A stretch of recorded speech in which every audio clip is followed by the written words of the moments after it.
It's been a quarter of a century, a silver jubilee if you like, since Harry Potter first hit bookshelves, enchanting children across the globe.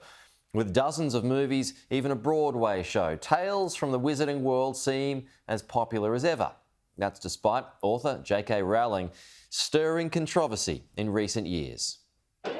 25 years ago, Harry Potter and the Philosopher's Stone was published. Its impact on British literature, transformative. The third best-selling novel of all time, establishing J.K. Rowling as a towering figure in the arts. But the prolific author's legacy is being shaped by her position on gender, which all started with this simple tweet. Sparking a culture war over women's rights, Rowling thinks in some circumstances women and girls should have the right to single-sex spaces, prompting accusations of transphobia, which she denies.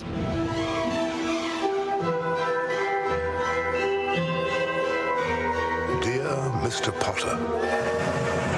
The controversy has rendered the author notably absent from anniversary celebrations, as was the case with the recent TV reunion.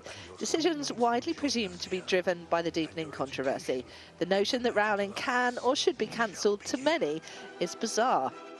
I'm definitely anti-cancel culture. She should be allowed to talk and have her own opinions. Her opinions are manifestly out of sync with the general population and definitely, tragically, out of sync with with the Harry Potter fan base.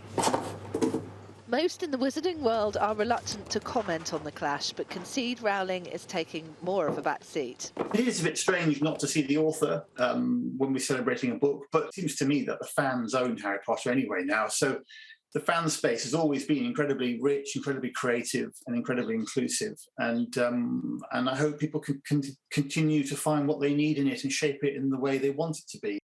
And that separation of the arts from the artist, apparently a priority for those invested in ensuring Harry Potter continues to be lucrative.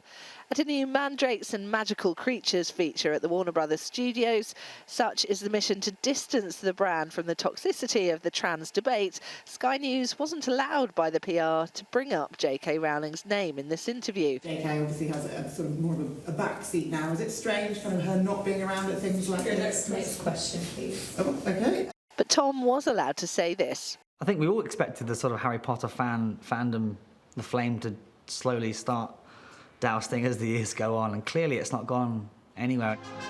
So 25 years on, Harry Potter, as popular and profitable as ever, seems unscathed. Apparently, as long as you don't mention she who must not be named. You were the boy who lived. Katie Spencer, Sky News.